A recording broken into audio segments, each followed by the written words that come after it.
Surgical strike में यहां की ब्रिगेड ने जो भूमिका निभाई वो हर देशवासी को गौरव से भर देता है और वो दिन तो मैं हमेशा याद रखूंगा, क्योंकि मैं कुछ तय किया था सूर्यास्त के पहले कि सब लोग लौट करके आ जाने चाहिए और मैं हर पल फोन की घंटी पर टिकटिका के बैठा हुआ था कि आखिर से आखिर मेरा जवान पहुंच गया क्या, और कोई भी नुकसान किए बिना ये मेरे वीर जवान लौट करके आ गए, पराक्रम करके आ गए, सिद्धि प्राप्त करके आ गए।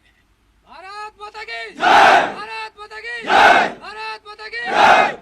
सर्जिकल स्ट्राइक के बाद यहां अशांति फैलाने के अनगिनत कुत्सित प्रयास हुए, आज भी होते हैं, लेकिन हर बार आतंकवाद को मुंह तोड़ जवाब मिलता है। असत्य और अन्याय के खिलाफ इस धरती में एक स्वाभाविक प्रेरणा है, माना जाता है, और मैं मानता हूं ये अपने आप में बड़ी प्रेरणा है। ऐसा माना जाता है कि पांडवों ने भी अज्ञातवास के दौरान अपना कुछ समय इसी क्षेत्र में व्यतीत किया था। आज आप सबके बीच आकर मैं अपने आप को यहां की ऊर्जा से जुड़ा हुआ महसूस कर रहा हूं। साथियों, इस समय देश अपनी आजादी के 75 वर्ष का पर्व मना रहा है। आजादी का अमृत महोत्सव गुलामी के लंबे कालखंड में असंख्य बलिदान देकर हमने ये आजादी हासिल की है।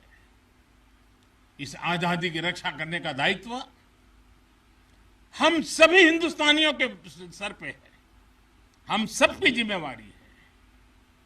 आजादी के अमृत काल में हमारे सामने नए लक्ष्य हैं, नए संकल्प हैं, नई चुनौतियां भी हैं। ऐसे महत्वपूर्ण कालखंड में आज का भारत अपनी शक्तियों को लेकर भी सजग है और अपने संसाधनों को लेकर भी। दुर्भाग्य से पहले हमारे देश में सेना से जुड़े संसाधनों के लिए ये मान लिया गया था कि हमें जो कुछ भी मिलेगा विदेशों से ही मिलेगा।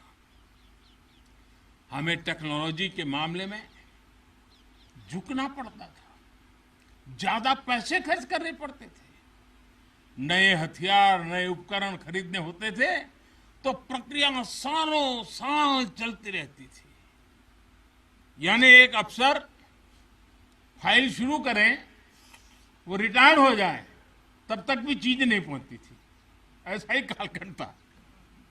नतीजा ये कि जरूरत के समय हथियार फिर आपाधापी में खरीदे जाते थे, यहां तक कि स्पेयर पार्ट्स के लिए भी हम दूसरे देशों पर निर्भर रहते थे। साथियों, डिफेंस सेक्टर में आत्मनिर्भरता का संकल्प उन पुरानी स्थितियों को बदलने का एक सशक्त मार्ग है।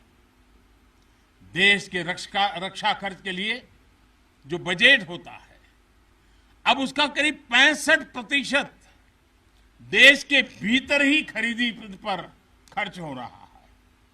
हमारे देश ये सब कर सकता है, करके दिखाया है।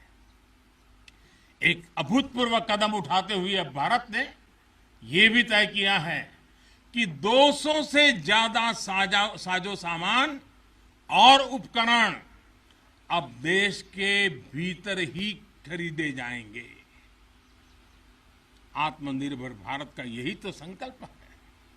अगले कुछ महीनों में इसमें और सामान जुड़ने वाले हैं। देश को आत्मनिर्भर बनाने वाली ये पॉजिटिव लिस्ट और लंबी हो जाएगी। इससे देश का डिफेंस सेक्टर मजबूत होगा, नए नए हथियारों उपकरणों के निर्माण के लिए निवेश बढ़ेगा। साथियों, आज हमारे देश के भीतर अर्जुन टैंक बन रहे हैं, तेजस जैसे अत्याधुनिक लाइट कॉम्पैक्ट एयरक्राफ्ट बन रहे हैं। अभी विजयादशमी के दिन 7 नई डिफेंस कंपनियों को भी राष्ट्र को समर्पित किया गया है। हमारी जो ऑर्डिनेंस फैक्ट्रीज थी वो अब स्पेशलाइज्ड सेक्टर में आधुनिक रक्षा उपकरण बनाएगी। आज हमारा प्राइवेट सेक्टर भी राष्ट्र रक्षा के संकल्प का सारथी बन रहा है। हमारे कई नए डिफेंस स्टार्टअप्स आज अपना परचम लहरा रहे हैं। हमारे नौजवान 20, 22, 25 साल के नौजवान क्या क्या चीजें लेकर के आ रहे हैं, गर्व होता है। साथियों, उत्तर प्रदेश और तमिलनाडु में बन रहे डिफेंस कॉरिडोर इस स्पीड को और तेज करने वाले हैं।